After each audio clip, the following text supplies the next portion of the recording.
하나님의 말씀 함께 보겠습니다. 하나님의 말씀은 사사기 15장 1절에서 8절까지의 말씀입니다. 구약 성경 387쪽쯤에 기록되어 있습니다. 사사기 15장 1절에서 8절까지의 말씀 한 절씩 교독하도록 하겠습니다. 사사기 15장 1절에서 8절까지의 말씀입니다. 얼마 후 밀 거둘 때에 삼손이 염소 새끼를 가지고 그의 아내에게로 찾아가서 이르되 내가 방에 들어가 내 아내를 보고자 하노라 하니 장인이 들어오지 못하게 하고 이르되 내가 그를 심히 미워하는 줄 알고 그를 내 친구에게 주었노라. 그의 동생이 그보다 더 아름답지 아니하냐.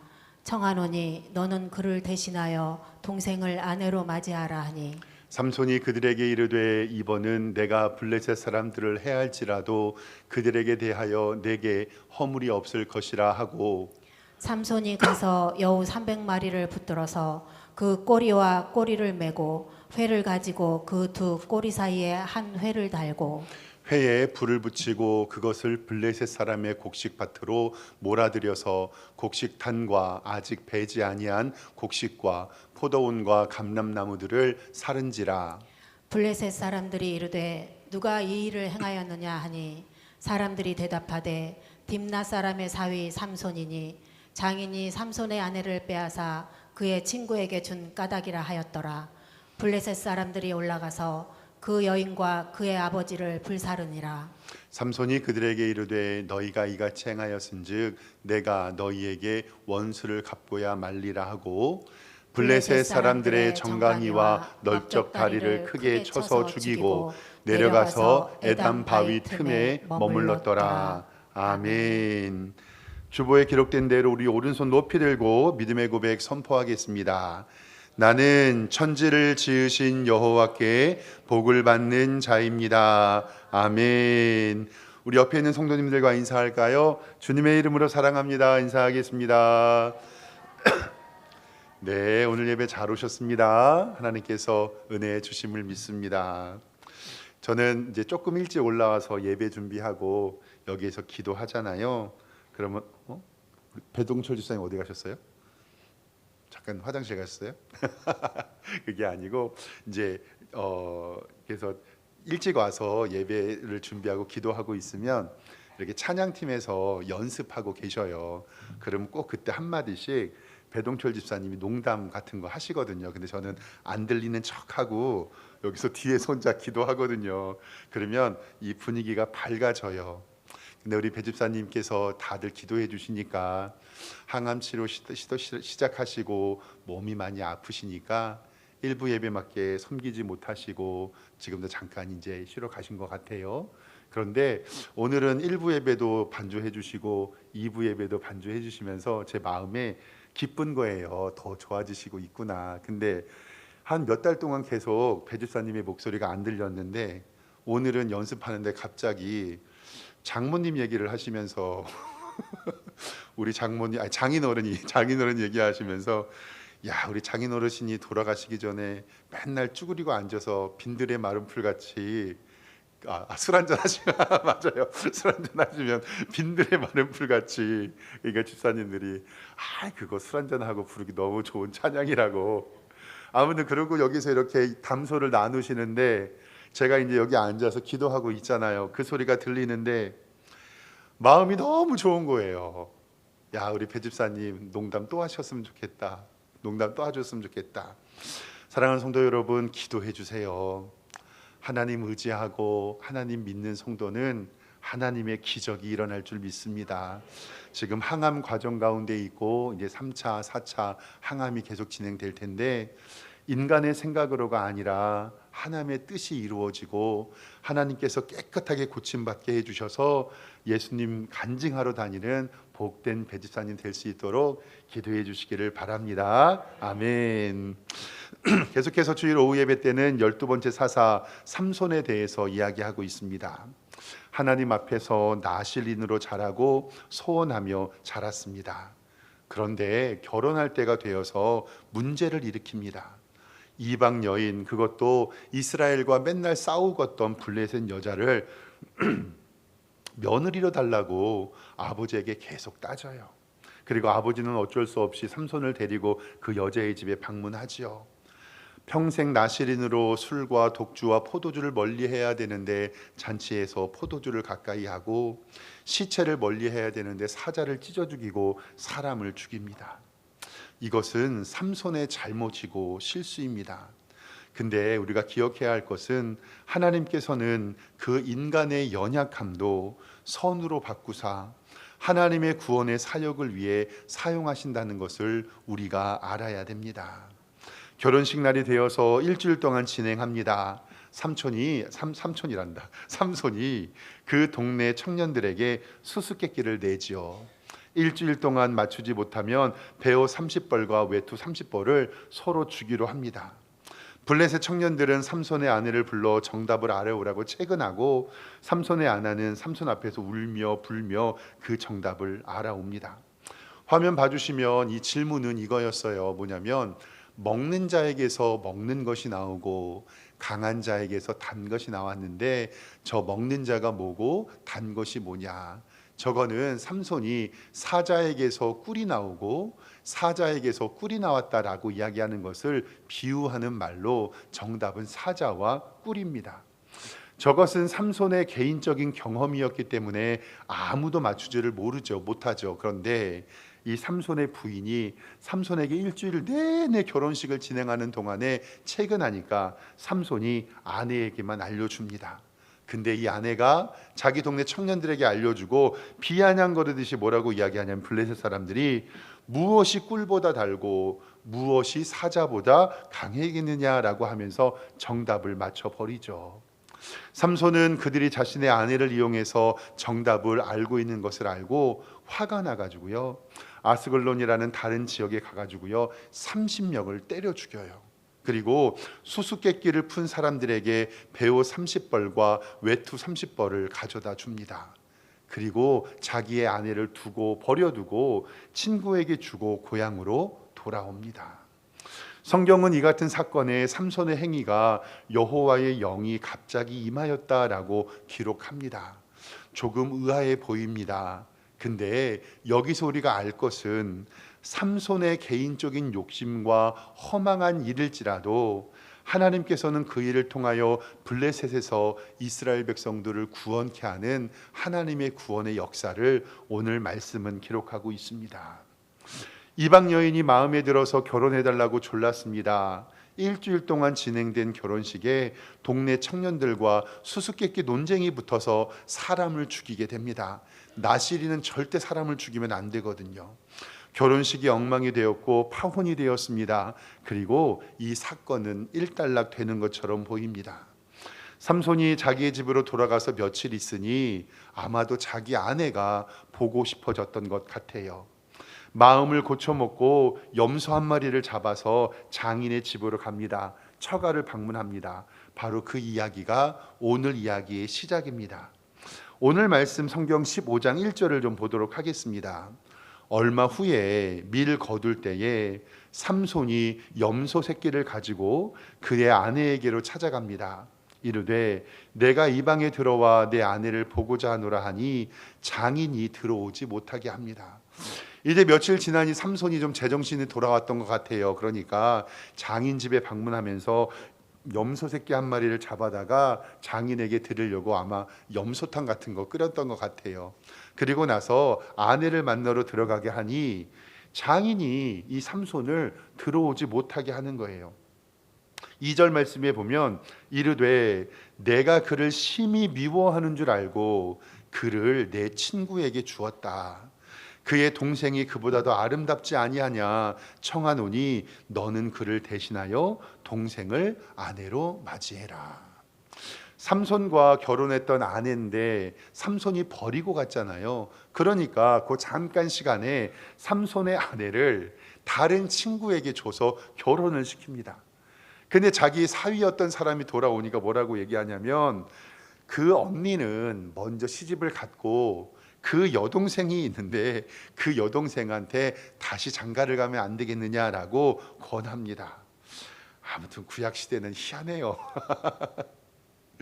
그 여자의 동생을 아내로 맞으라라고 이야기를 합니다. 삼손이 정신을 차리고 아내와 화해하기 위하여서 장인의 집에 갔는데 자신의 아내는 다른 곳으로 시집가고 장인이 하는 말이 그 동생을 데리고 살아라라는 말을 합니다.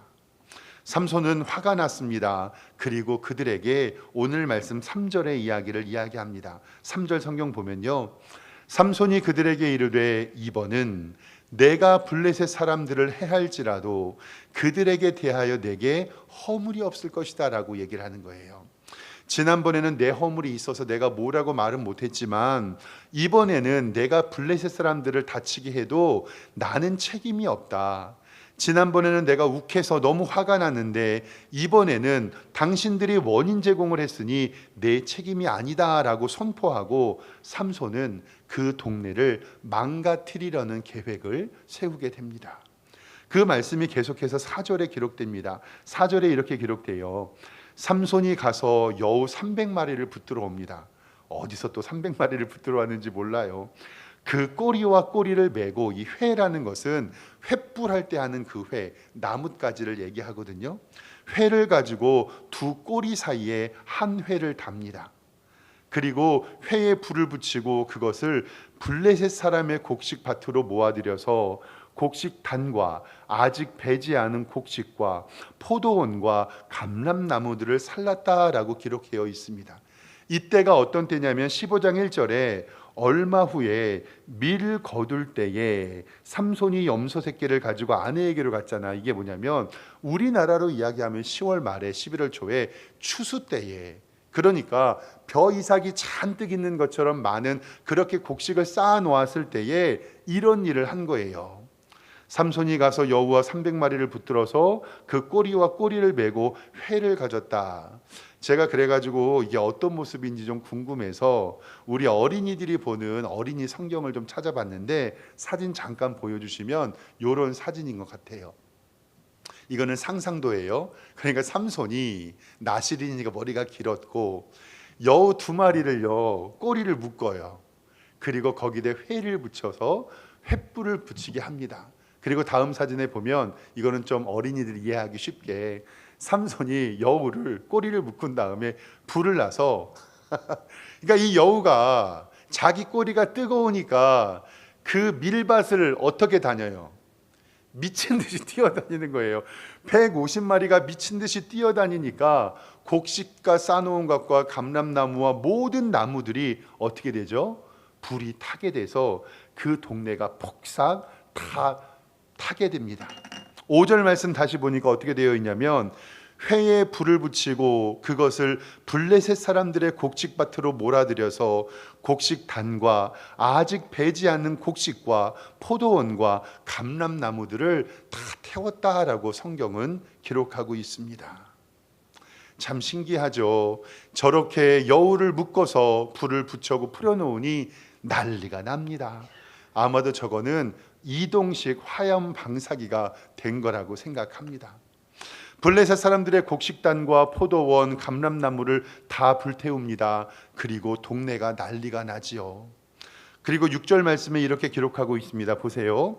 블레셋 사람들이 이르되 누가 이 일을 행하였느냐라고 행한 사람을 잡아서 죽이려고 하지요. 그런데 사람들이 대답하되 딥나 사람의 사위 삼손이니 장인이 삼손의 아내를 빼앗아서 그의 친구에게 준 까닭이라 하였더라. 블레셋 사람들이 올라가서 그 여인과 그의 아버지를 불사르니라 라고 얘기해요. 여기에서 블레셋 사람들에게 불을 질렀던 사람은 삼손인데 엄밀히 말하면 그 책임을 누구에게 돌려야 돼요? 삼손에게. 근데 이미 삼손의 힘과 아스글론에서 30명을 죽였다라는 것이 소문이 나니까 이 사람들이 어떻게 했냐면 삼손의 화를 풀어주려고 6절 하반절에 보면요, 블레셋 사람들이 올라가서 어떻게 해요? 그 여인과 삼손 부인과 그의 아버지 장인 어른을 어떻게 해요? 불살라요. 그러니까 삼손이 잘못했는데 삼손이 무서우니까 동네 사람들은 삼손의 부인과 장인 어른을 불태워서 죽여버립니다. 동네는 불바다가 되고 동네 사람들은 삼손에게 저항하는 게 아니라 삼손의 부인과 그 장인을 불로 태워서 죽여버립니다. 이래도 삼손은 화가 풀리지 않았습니다. 오늘 말씀 7절에 보면 삼손이 그들에게 이르되 너희가 이같이 행하였은즉 내가 너희에게 원수를 갚고자 말리라 하고 블레셋 사람들의 정강이와 넓적다리를 크게 쳐서 죽이고 내려가서 에담 바위 끝에 머물렀더라 라고 성경은 기록합니다. 그리고 삼손은 블레셋과 전면전을 치를 준비하고 다음 주의 말씀에 블레셋과의 전쟁을 하게 됩니다. 즉 삼손을 통하여 이스라엘이 하나님의 말씀에 불순종했던 40년 동안의 이 흑암 생활을 블레셋의 통치 아래 있었던 것을 회복하는 것을 바라보게 됩니다. 삼손의 이 이야기를 통해서 우리가 해석하고 적용해야 될 게 오늘은 두 가지인데요. 첫 번째로는 지난주도 말씀드렸다시피 하나님께서는 인간의 허물도 인간의 약함도 하나님의 뜻을 이루는 도구와 방편으로 사용하신다라는 사실입니다. 오늘 말씀은요, 삼손의 복수가 공적인 분노와 성경적인 일이 아니에요. 사적인 개인적인 분노고 절대로 잘한 일이 아닌데 여기서 해석을 정말 잘해야 됩니다. 삼손의 사적 감정의 복수가 블레셋을 멸하기 위한 수단으로 사용되었습니다. 그러나 하나님은 하나님의 뜻을 이루기 위해서 일부러 악을 사용하시지는 않는다는 사실입니다. 그러나 그것을 사용하시는 하나님의 섭리가 바로 이 삼손 가운데 있다라는 사실입니다. 그래서 우리 성도님들에게 처음에 말씀을 드리면서 요셉의 이야기를 이야기했죠. 요셉이 형제들에게 요셉을 팔고 요셉을 죽이려고 했습니다. 형제들의 마음은 요셉을 죽이려고 했고 그것을 팔아 넘겼는데 하나님께서는 그 요셉을 통해서 이스라엘을 구원코자 약속하셨습니다. 그래서 창세기 50장 20절 말씀에 보면 이렇게 기록돼요. 당신들은 나를 해하려 하였지만 하나님은 그것을 선으로 바꾸셨고 오늘과 같이 많은 백성의 생명을 구원하게 하셨습니다. 당신들은 두려워 마소서 내가 당신들과 당신의 자녀를 기르리이다 하고 그들의 간구한 말로 위로하였더라. 아멘. 결과론적으로 입장으로 봤었을 때 그때의 악하고 바르지 못한 일들이 하나님께서는 그것을 선으로 바꾸셔서 우리에게 은혜를 베푸셨다라는 사실입니다. 이거를 또 한 번 이야기하면 우리 성도님들 잘 아는 가룟 유다의 이야기로 설명할 수도 있습니다.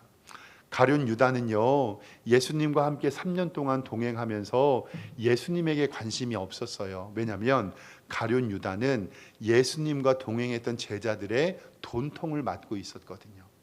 그러니까 아마도 가룟 유다는 예수님을 통하여서 자기의 배를 부르게 하는 자기의 욕심을 채우려는 마음이 있었습니다. 그래서 가룟 유다가 예수님을 대제사장들에게 팔아 넘기게 되죠.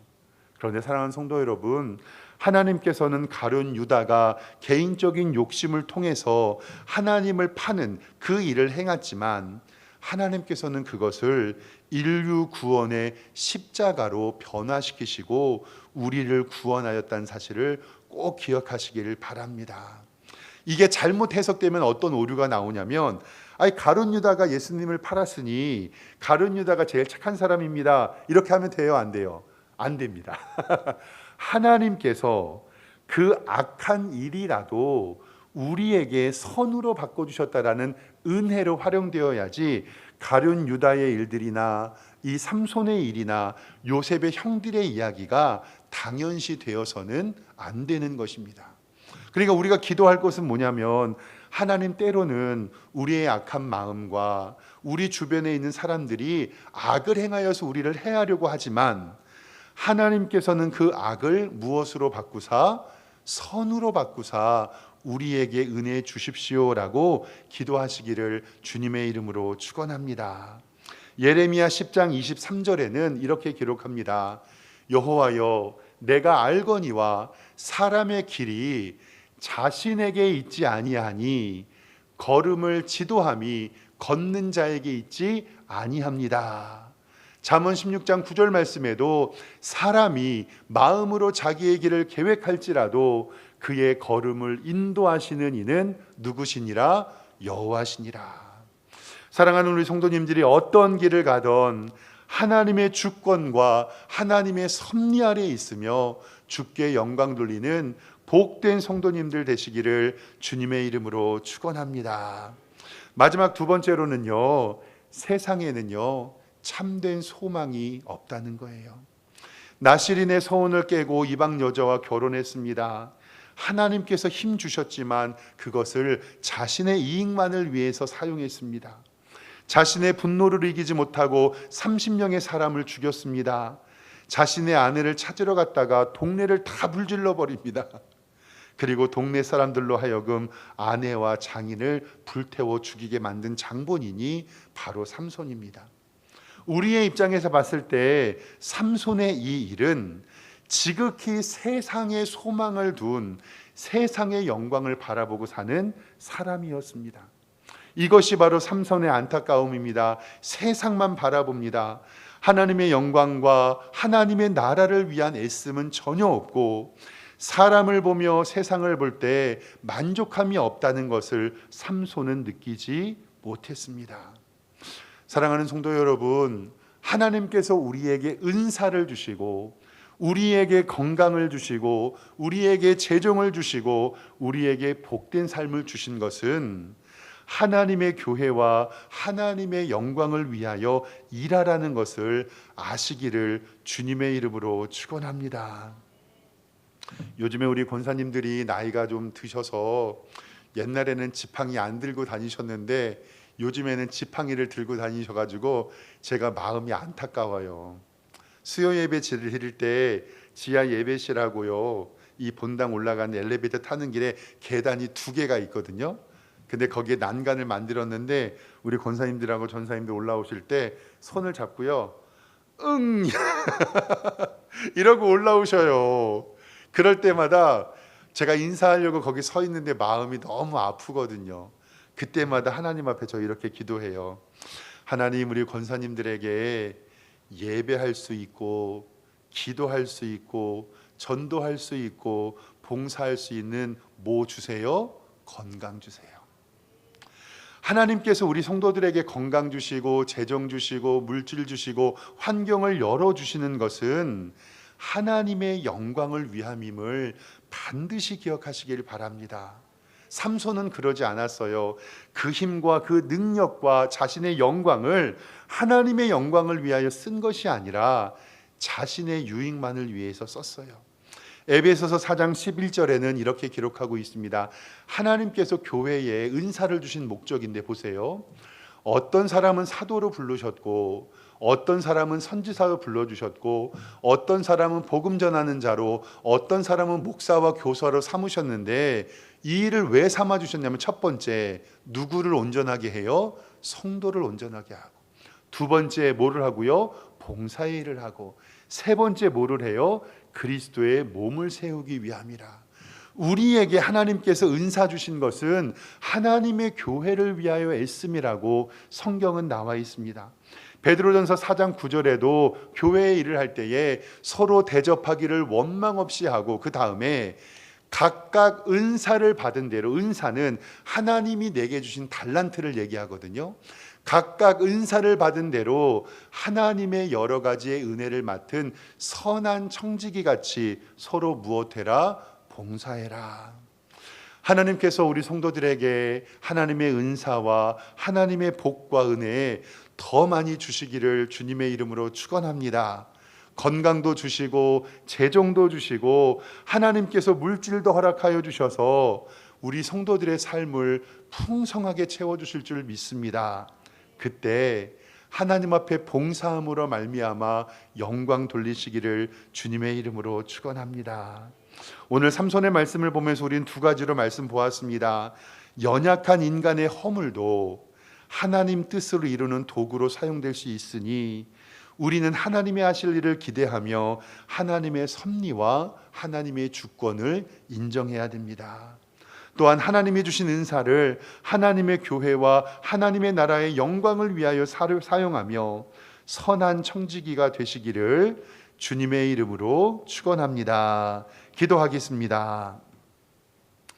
하나님 아버지, 은혜와 사랑에 감사합니다. 우리의 삶은 주님의 것이오니 우리의 연약함도 주님께 맡깁니다.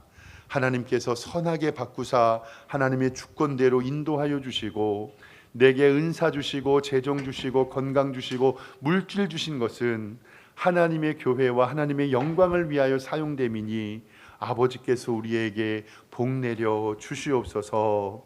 예수 그리스도의 이름으로 기도드리옵나이다. 아멘.